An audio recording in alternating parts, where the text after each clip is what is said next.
all-star games, baseball and football. I saw Babe Ruth and Lou Gehrig. And John had gotten his job at NBC knowing someone.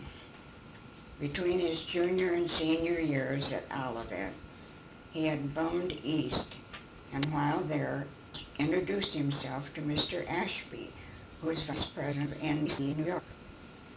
He was an Olivet graduate. They had lunch and got fairly well acquainted, and so when it came time to find a job, when there were very few and far between, he called on Mr. Ashby and got a job at $12.50 a week as a page. A couple years later, he was elevated to night traffic manager and engineer at a salary of $125 a month. Now we could think seriously about getting married. Once in a while, not too often, however, the family would drive into Chicago to the Century of Progress, the World's Fair. And because John was in charge of the announcers and programs away from the studio, he had a pass, and so would come during the day.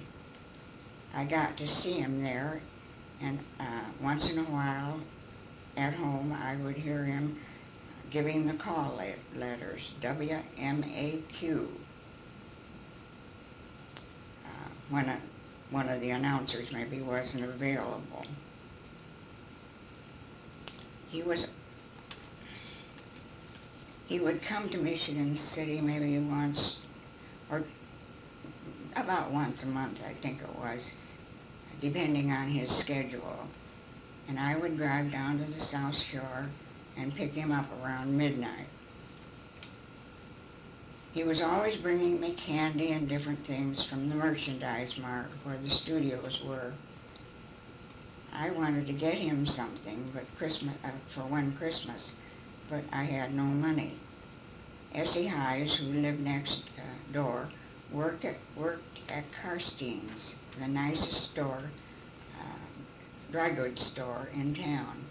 And she said they had some very nice linen handkerchief material. And why didn't I get some, roll the hems, and embroidery an initial, which I did. Times were really tough. One day, Aunt Laura and Dad got word that Grandma, who had passed away, Grandma Glidden, who had passed away by now, had left some money in a bank in Three Rivers. $600 or $700, as I remember. And you would have thought they had discovered a gold mine. By now, Mother had a steady roomer. He was a reporter for the Evening Dispatch, and there was a big ball at the Spalding to celebrate the repeal of Prohibition. I had just washed my hair, and it was straight as a string, but he asked me if I had a formal and would I go with him. He said he didn't care how I looked, he just needed help in reporting who was there and what the women were wearing. Well, I went, and such a drunken, up-chucking bunch you never saw.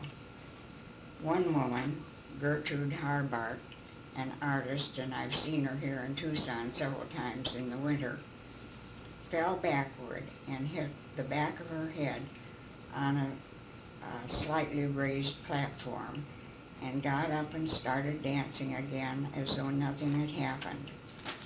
If she had been sober, she would have been in the hospital. My so-called date was a gentleman and refused all drinks because he said she isn't drinking. Aunt Laura was getting sicker and weaker, so Mother took care of her and helped Uncle Frank. Every summer, Lola Douglas, who was an old maid school teacher in Jackson and had stood up with Aunt Laura and Uncle Frank when they were married, had been spending summers in Live Oak with them.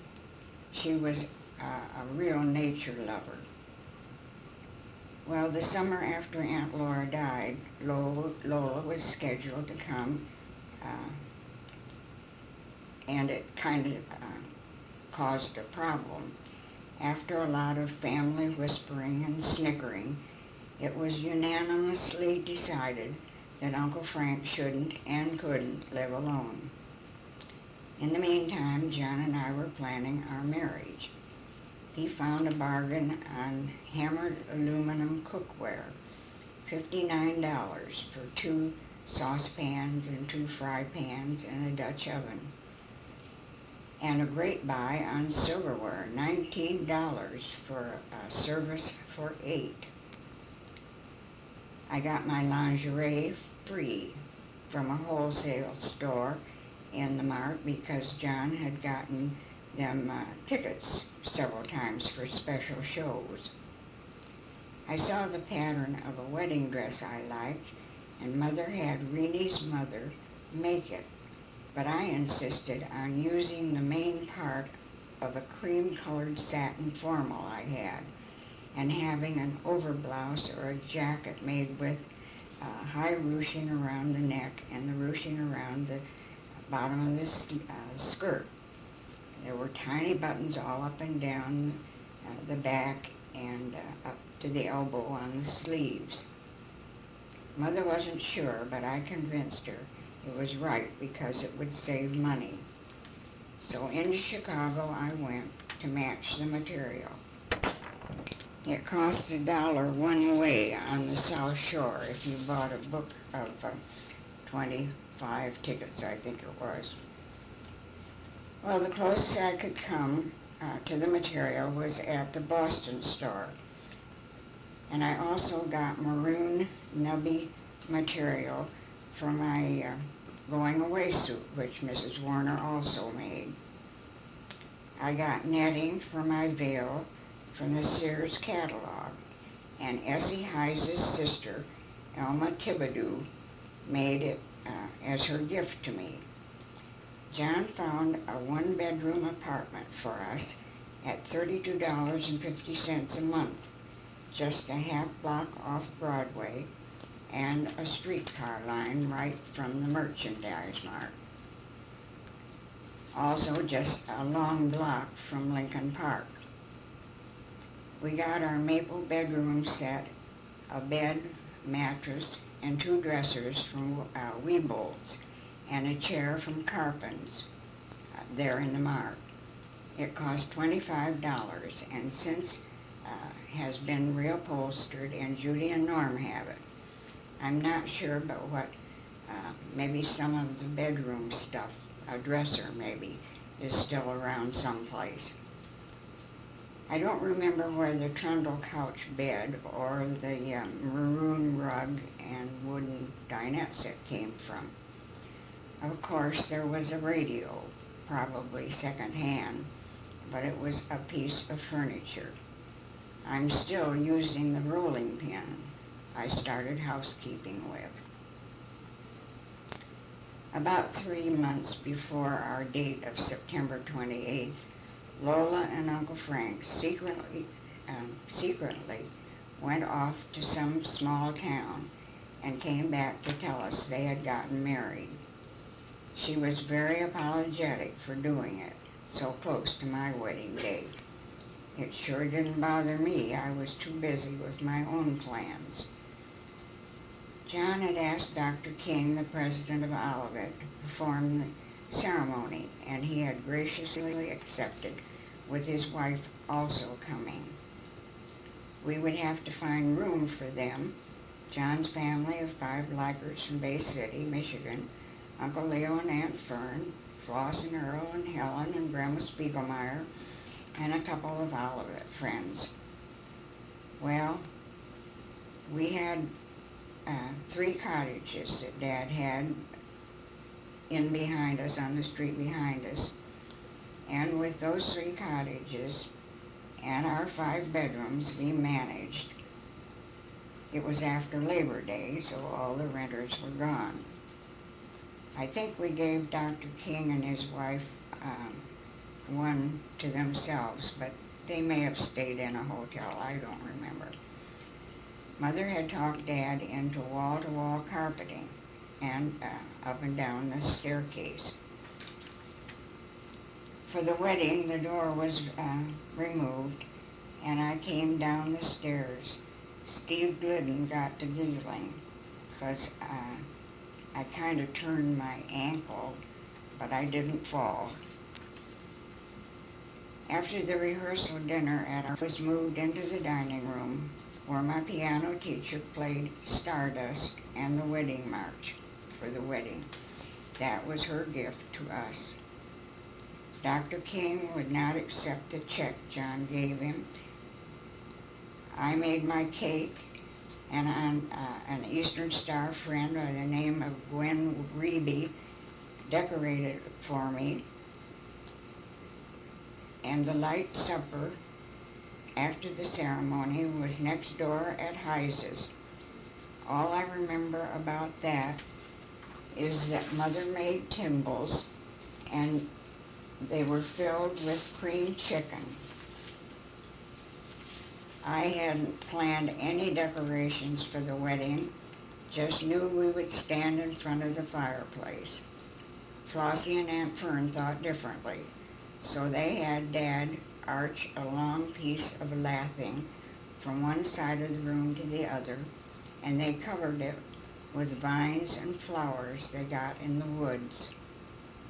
My bouquet from John, however, was white roses and lilies of the valley, with 2 or 3 stalks of lilies in the braid on my veil cap.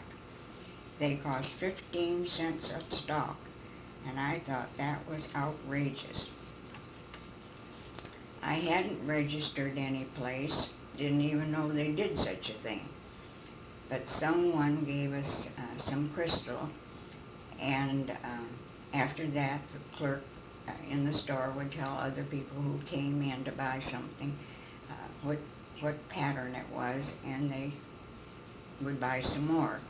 And I also had 2, I think, showers, and I got more serving pieces of my silver and some more crystal. I also hadn't planned for any camera pictures or anything like that. I just had my pictures that Mr. Calvert had taken, and he gave to me as their gift to us. After the ceremony, we rode to town with the Wickhams. It sprinkled a little bit on the way, but we went to their house. They were friends of ours, Olivetians, but in their home I changed my clothes, and we went off to Chicago with them. The 4 of us went to see Ginger Rogers and Fred Astaire in Top Hat, and we had dinner afterwards at Ricketts, and they left us in a heap at the door of our apartment. It had been a long day, and I was taken by surprise when John tried to carry me across the threshold, and we both went down. I'd like to say now that I was down to 118 pounds by now. We all 4 had a good laugh, and so on Saturday at 4 o'clock, September 28, 1935, I embarked on another phase of my life, being a wife. And a year and a half later, I was a wife and mother. We went to dinner on Sunday, but made sure that we would be back in time for Jack Benny. And we both went down. I'd like to say by now I was down to 118 pounds. We all 4 of us had a good laugh, and so on Saturday at 4 o'clock, September 28, 1935, I embarked on another phase of my life, wife, and a year and a half later, motherhood. Sunday we went out to dinner, but made sure we would be back in time for Jack Benny.